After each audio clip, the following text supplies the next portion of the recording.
আসসালামু আলাইকুম। তো আপনারা আজকে যে ওয়েবসাইটটা দেখতেছেন যেটা একটু আগে আমি মাত্র তৈরি করেছি। তো এই ওয়েবসাইটে সম্পূর্ণ ডিটেইলস আমার কাছে আছে। ঠিক আছে? বিচারের দাবি। তো এটা একটা বাংলাদেশ আইন ব্যবস্থা নিয়ে ওয়েবসাইটটা তৈরি করা হয়েছে।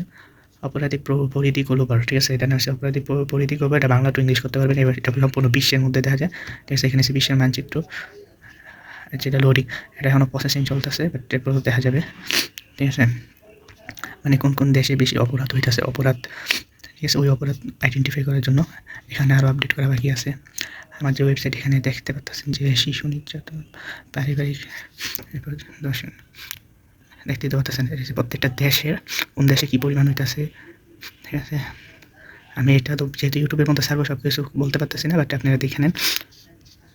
বাংলায় লেখা আছে, আমি বাংলা করছি এই ওয়েবসাইটের। এখানে ইংলিশ করে নিতে পারেন, বাংলা টু ইংলিশ। আমি যদি ইংলিশে করতে পারি, আমি এখন বাংলা লিখবো যেহেতু আপনাদের বুঝাইতে হবে এই ওয়েবসাইটটা।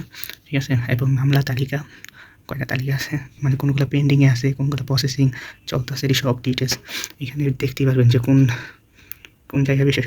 এই ওয়েবসাইটটা মাত্র আমি তৈরি করছি। এখানে অনেকগুলা তো এই সম্পূর্ণ হয়েছে, এগুলা জাস্টিস পেয়ে গেছে বা এগুলো বিচার হয়ে গেছে, আর এগুলো অপেক্ষামান। ঠিক আছে? এই ওয়েবসাইটটা আরও অনেক আপডেট করা বাকি আছে।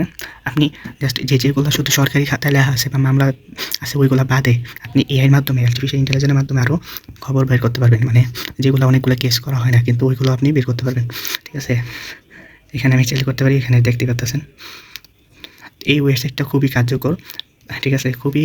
আর এই যে আইডিয়াটা বা এই আইডিয়াটা এক প্রকার ইনোভেশন। পৃথিবীর সকল মানুষই জানতে পারবে যে কোথায় কী হইতেছে।